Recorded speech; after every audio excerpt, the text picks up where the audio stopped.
Betsy gospel family presents కృపాక్షేకరణి కృపవార్త.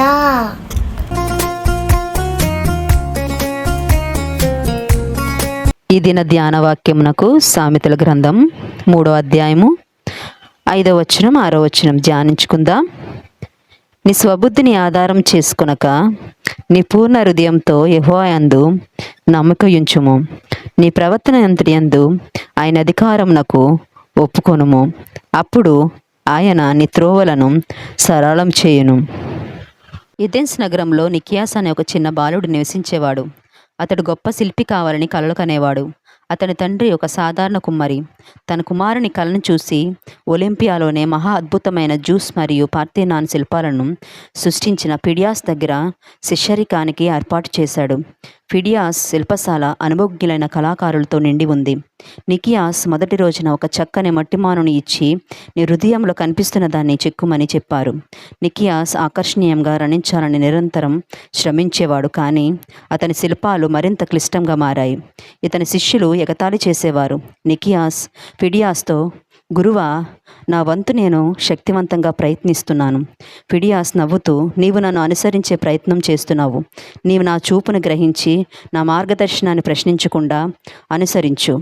కాలక్రమంగా నీవు సొంత దృష్టికోణాన్ని కనుగొంటావు.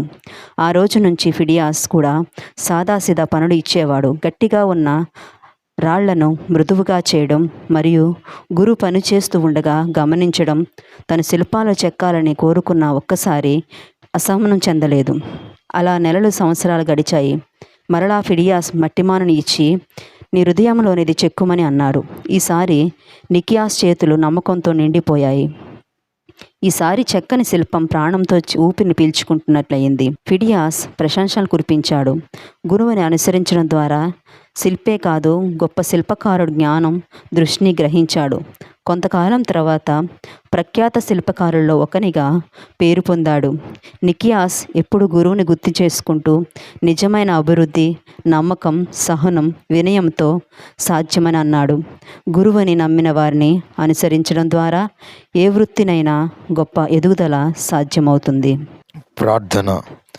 గనుడమైన తండ్రి, శ్రేష్ఠుడా, ఉన్నతుడా, నీకు వందనాలు చెల్లిస్తూ ఉన్నా. ఈ దిన నీ మాటలను బట్టి నీకు వందనాలు, స్తుతులు, స్తోత్రాలు. మా స్వబుద్ధిని మేము ఆధారము చేసుకొనక పూర్ణ హృదయముతో మీ యందు నమ్మిక ఉంచి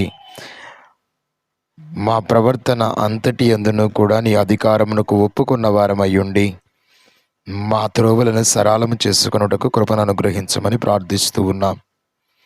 ఈ పునరుద్ధాన దినమున నీ బిడ్డలు నేను ఆరాధించుటకు సిద్ధపడి నీ సముఖములో చేరుతూ ఉండగా నీది అయిన దీవెన, ఆశీర్వాదము సదాకాలము నీ బిడ్డలతో పాటు ఉండుట కొరకు నీ సన్నిధి కాంతి నీ బిడ్డల మీద ప్రకాశింపచేసి దీవించి ఆశీర్వదించమని యేసు ఘననామములో మనవులను పెట్టి ప్రార్థించి అడిగి పెడుతూ ఉన్నాము తండ్రి.